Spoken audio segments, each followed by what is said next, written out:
अम्मा बाद अऊज़ु बिल्लाहि मिनश्शैतानिर्रजीम बिस्मिल्लाहिर्रहमानिर्रहीम। हज़रात मोहतरम, आप हज़रात दरस से बुखारी समात कर रहे हैं। अब बुखारी शरीफ से आज हमारी हदीस नंबर 129, 131 और 132 है। हज़रत अब्दुल्ला इब्न उमर रज़ियल्लाहु ताला अन्हु बयान करते हैं कि रसूलुल्लाह सल्लल्लाहु अलैहि वसल्लम ने अपने सहाबा से एक मरतबा फरमाया कि बताओ वो कौन सा दरख्त है कि जिसके पत्ते नहीं गिरते। उसकी मिसाल जो है मुसलमान की सी मिसाल है। जब हुजूर ने सवाल पूछा ना, तो सहाबा इकराम के जहनों में मुख्तलिफ ख़यालात आने लगे, मुख्तलिफ दरख्त आने लगे। शायद ये दरख्त होगा, शायद ये दरख्त होगा, मगर कोई जवाब न दिया। तो फारूक आज़म के जो बेटे थे अब्दुल्ला इब्न उमर, वो भी छोटे थे, उनको इस सवाल का जवाब आता था। गोया रसूलुल्लाह सल्लल्लाहु अलैहि वसल्लम ने पहली बूझी है, जिस तरह पहली बूझते हैं ना, बताओ, ऐसे हुजूर ने पूछा तो बताओ कौन सा दरख्त है। तो जब सहाबा ने जवाब न दिया तो अर्ज़ किया रसूलुल्लाह सल्लल्लाहु अलैहि वसल्लम, आप इरशाद फरमाएं कौन सा दरख्त है।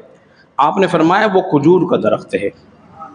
खजूर का वाहिद दरख्त है जिसके पत्ते नहीं झड़ते। तो अब्दुल्ला इब्न उमर कहने लगे, अब्बा जान, फारूक आज़म से मुझे इस पहली का जवाब आता था। आपने फरमाया फिर बताया क्यों नहीं।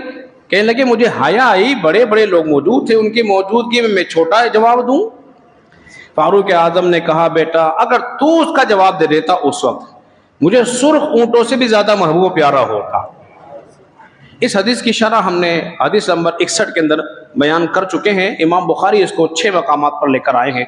दूसरे मकाम पर इस हदीस को लेकर आए हैं इल्म के बाबों में। इसी तरह अगली हदीस मुबारका जो कि बुखारी में मौजूद है, और इसका हदीस नंबर जो है वो 32 है।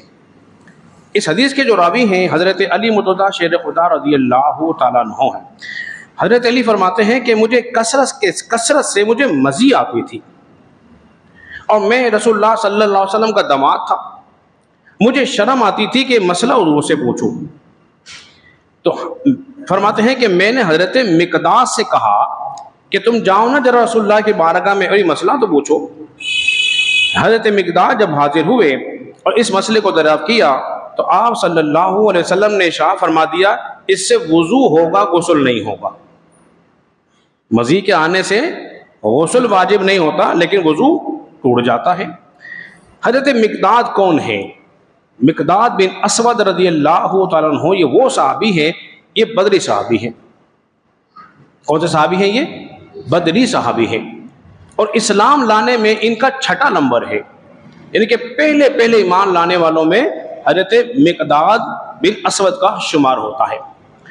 और इनसे इमाम बुखारी जो है वो 42 हदीस मुबारका लेकर आए हैं। इनके 42 हदीस मुबारका इनसे रिवायत है, जिनमें से 13 हदीस मुबारका जो हैं इमाम बुखारी मुस्लिम दोनों लेकर आए हैं।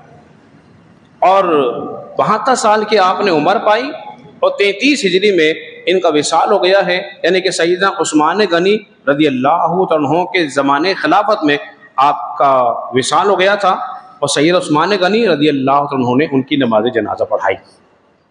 ये तो हज़रत मिक़दाद का मुख्तसर सा तारुफ आपके सामने बयान कर दिया। अब जो मसला पूछा, एक बात ये मालूम हुई, चूंकि दामाद रसूल थे और रसूलुल्लाह सल्लल्लाहु अलैहि वसल्लम चूंकि सबसे बड़े थे, अब ससुर और दामाद के दरमियान जो हिजाब होता है उसका भी अदब जरूरी है।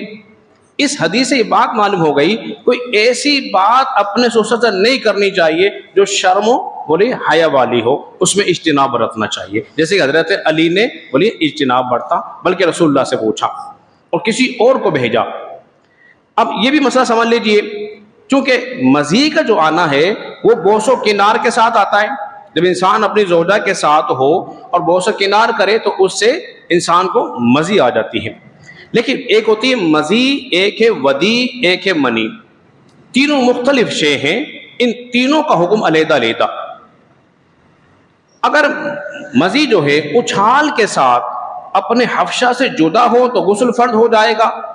अगर मनी वैसे ही आ जाए, किसी को खांसने से आ गई, वजन उठाने से आ गई, या वैसे ही आ गई, उससे गुस्ल फर्द बोलिए नहीं होगा। लेकिन हाँ वुजू टूट जाएगा। एक मदी जो है वो बोसो किनार के साथ आती, जवान उम्र थे, तो इसलिए पूछा कि कहीं इससे गुस्ल तो फर्ज नहीं होता? तो रसूलुल्लाह सल्लल्लाहु अलैहि वसल्लम ने क्या इरशाद फरमाया, इससे गुस्ल नहीं होता, वुजू होता है। लेकिन किसी को मजी आ जाएगी तो उससे उसका वुजू टूट जाएगा। एक है वदी, ये वदी जो है पेशाब के बाद आती है, जिसे कहते हैं मुझे पेशाब में कतरे लाक आते हैं। तो कतरों की भी दो किस्म हुई, अगर मादा तौलीद है वो एक अलहदा मसला है, और अगर पेशाबी कतरा है तो उसको बोलिए वदी कहा जाता है।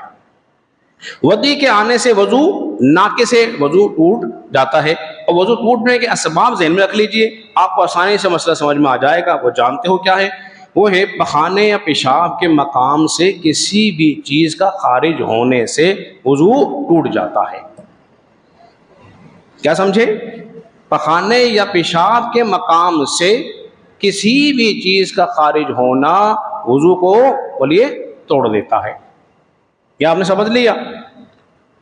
अब रहा यह मसला कि कोई गाली बक दे, फिल्म देख ले, ड्रामा देख ले, खाना खा ले, तो उससे वुजू नहीं टूटता, उससे वुजू नहीं टूटेगा, इसलिए कि यह असबाब ही नहीं वुजू टूटने वाले।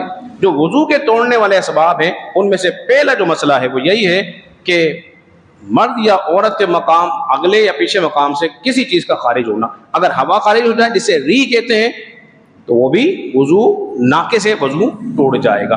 इसी तरह कोई बेहोश हो जाए वजू टूट जाएगा। किसी के हाथ पे जख्म लग गया, जख्म हो रहा है, उससे जो पानी रिस रहा है और बह रहा है वजू टूट जाएगा। आप काम काज कर रहे थे, चाकू या छुरी लगी, हाथ कट गया और खून बहना शुरू हो गया, वजू टूट जाएगा। लेकिन खून सिर्फ चमका है, बहा नहीं। जब तक बहेगा नहीं आपका वजू टूटेगा बोलिए नहीं। लेकिन आपने टिश्यू के जरिए को साफ कर लिया, वो फिर उभरा, आपने फिर कपड़े से, रुमाल की मदद से को साफ कर लिया, लेकिन इतना निकल गया, आपने अंदाजा किया कि अब ये बह जाता तो वजू टूट जाएगा। अल्लाह के बारे में दुआ करें, खालिक की कायनात हम सबको समझने और अमल पे